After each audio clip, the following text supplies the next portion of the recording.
Very good morning. कैसे हैं आप सब? उम्मीद करती हूँ कि बहुत अच्छे होंगे और एक पॉजिटिविटी के साथ आगे बढ़ रहे होंगे, क्योंकि निगेटिव करने के लिए आपके आसपास के लोग काफ़ी होते हैं।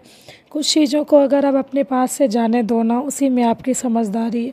आप जिस चीज़ को जितना पकड़ोगे, जिस चीज़ को जितना खींचोगे ना, दर्द आपके ही हाथों में होगा। ये सच है और आप इस चीज़ को एक्सेप्ट कर लो, इसी में आपकी भलाई है। जो चीज़ अगर आपके ना कम बोलने से या पेशेंस रखने से चीज़ें अगर सॉल्व हो जाती है, तो आप उस चीज़ को ना थोड़ी स्थिरता के साथ ही चीज़ों को ना सेटल डाउन करो, क्योंकि अगर आप उस चीज़ में ज़्यादा पैनिक करोगे ना, तो वो चीज़ें कभी भी एक जैसी नहीं होगी। बहुत सारे घरों में है ना लोग, मतलब कोई भी लड़की यार शादी के बाद ना, बहुत सारी लड़कियां हैं जो खुद की मर्ज़ी से पढ़ाई छोड़ देती है।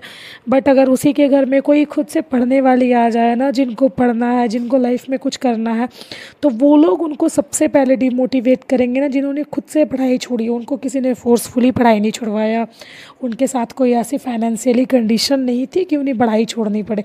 बट हाँ, वो लड़की भी आपको आगे चल के ना यही ज्ञान देगी ना कि आपने अपना मतलब आप अपना पढ़ाई क्यों कंटिन्यू कर रहे हो जब उन्होंने छोड़ दिया। तो इन सब लोगों से बचे, सतर्क रहें, क्योंकि कुछ लोग होते हैं जो ना तो खुद कुछ करेंगे और ना ही अपने होल लाइफ में आपको कुछ करने देंगे। जब तक वो निगेटिव लोग आपके साथ हैं ना, आप चाह के भी अपने लाइफ में अपने लिए पर्सनली ना कुछ भी नहीं कर सकते हैं। ऐसे लोग होते हैं, मैं ये नहीं कह रही हूँ मेरे घर में, आपके घर में, ऐसे लोग ना हर एक इंसान के घर में होते हैं, जिन्हें ना ही तो खुद भी वास्तविकता में जीना है, जिन्हें बस एक ड्रीमी लाइफ पसंद है यार। चीज़ें हो रही है, सामने वाला ला रहा है, कर रहा है, वैसा आप खुद से कुछ करो ना। जब तक आप खुद से नहीं करोगे ना, आपको पता भी नहीं चलेगा ना कि दुनिया कैसे चल रहा है, लोगों की लाइफ कैसी चल रही है। चलो थोड़ा सा मैं अपने बारे में बता देती हूँ। मैं एक हाउसवाइफ हूँ, एक बच्चे की माँ हूँ और एक एस्पिरेंट भी हूँ, और 72nd बीपीएससी के भी प्रिपरेशन कर रही हूँ। क्या होगा रिज़ल्ट, एग्ज़ाम कब होगा, फॉर्म कब भराएगा, प्री निकलेगा नहीं निकलेगा, इन सब चीज़ों से बेफ़िक्र अपनी तैयारी करती हूँ और अपने लिए रोज़ समय निकालती हूँ, थोड़ा ही सही बट हाँ डेली पढ़ाई करती हूँ। ऐसा नहीं रहता है ना कि कभी कुछ ओकेज़न रहा या कभी कुछ रहा तो थोड़ा 19-20 चीज़ें होती है। क्योंकि जैसे बीच में था दुर्गा पूजा का साफ़ सफाई था, फिर खुद मेरा दुर्गा पूजा मतलब नवरात्र में मेरा 9 दिन फास्ट था, फिर उसके बाद चले गए हम लोग अपने ससुराल मायके, फिर वहाँ से आए, फिर दीपावली की साफ़ सफाई थी, फिर दीपावली का पूजा था, फिर अब छठ है, छठ में भी हमें घर जाना है, हमारे घर में छठ होता है। तो ऐसी बहुत सारी चीज़ें रहती है लाइफ में ना, जो थोड़ी अप्स डाउन होती है। बट उस वजह से अगर आप रुक रहे हो ना, ये तो कभी कभी आप अपनी पढ़ाई को गिव अप कर दे रहे हो ना, तो ये गलत बात है।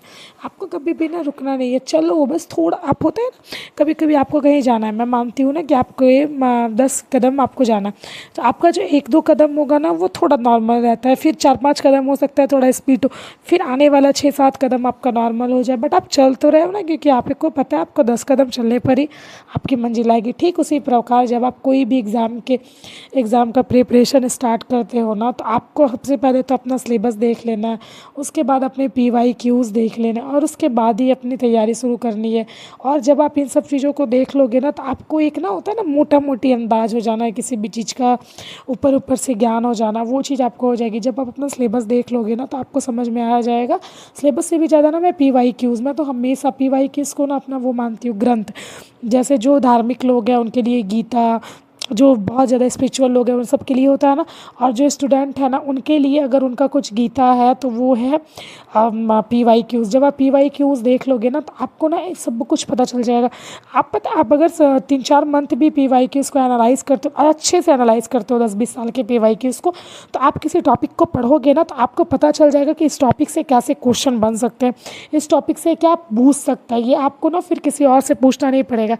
हम लोग क्यों टीचर से पूछते हैं ना, सर इसमें से कुछ VVIP हमें बता दे, क्योंकि टीचर को ना एक एक्सपीरियंस हो जाता है, पढ़ाते पढ़ाते चीज़ों को सिखाते सिखाते उन्हें पता चल जाता है कि ना अच्छा इसमें से लगता है ना मुझे ये चीज़ क्वेश्चन पूछा जा सकता है, अच्छा मुझे लगता है ना इसमें से कुछ पूछा जा सकता है। बहुत सारे ना वो हुए थे ना, कॉन्फ्लिक्ट हुए थे चीज़ों पे, खान सर के क्वेश्चन पे। खान सर ने जो भी MCQs करवाए थे उसमें से बहुत सारे PYQ 70 BPSC में, क्योंकि मैं 70 दी थी, 71 नहीं दी थी, मैं क्लियर कर देती हूँ। 71 नहीं देने का भी मेरा एक ही रीज़न था ना, मुझे लग रहा था कि मेरी तैयारी अभी अच्छी नहीं है, और उतनी अच्छी नहीं है। अच्छी तो सबकी तैयारी रहती है, ओवरऑल ठीक ठाक वाला आप सब कह सकते हो, बट उतनी अच्छी नहीं है ना कि मैं बैठ के प्री क्लियर कर लूँ। तो इसलिए मैंने इस बार एग्ज़ाम में मैं इस बार एग्ज़ाम में नहीं बैठी। तो सर का ना PYQs बहुत मतलब सर का MCQs से ना बहुत ज़्यादा क्वेश्चन आ गया था। तो बहुत सारे लोगों ने ये भी कहा ना कि सरकार को सेटिंग है इस वजह से ऐसा, बट ऐसा कुछ नहीं रहता। जब आप किसी चीज़ को बहुत डीपली एनालाइज करते हो ना, बहुत ज़्यादा डीपली, उसके लिए ना आपको समय देना पड़ेगा, आपको पेशेंस से काम करना पड़ेगा। एक रात में या एक दिन में चीज़ें कभी भी नहीं होती। तो जब आप उसको अच्छे से एनालाइज करोगे ना डीपली, तब आपको समझ में आएगा ना कि अच्छा आप भी बता सकते हो ना कि अच्छा इस टॉपिक से ये क्वेश्चन, इस टॉपिक से ये क्वेश्चन, लगभग आप बता पाओगे, क्योंकि एग्जैक्ट ना किसी को नहीं पता होता है, किसी को नहीं मीन्स किसी को नहीं।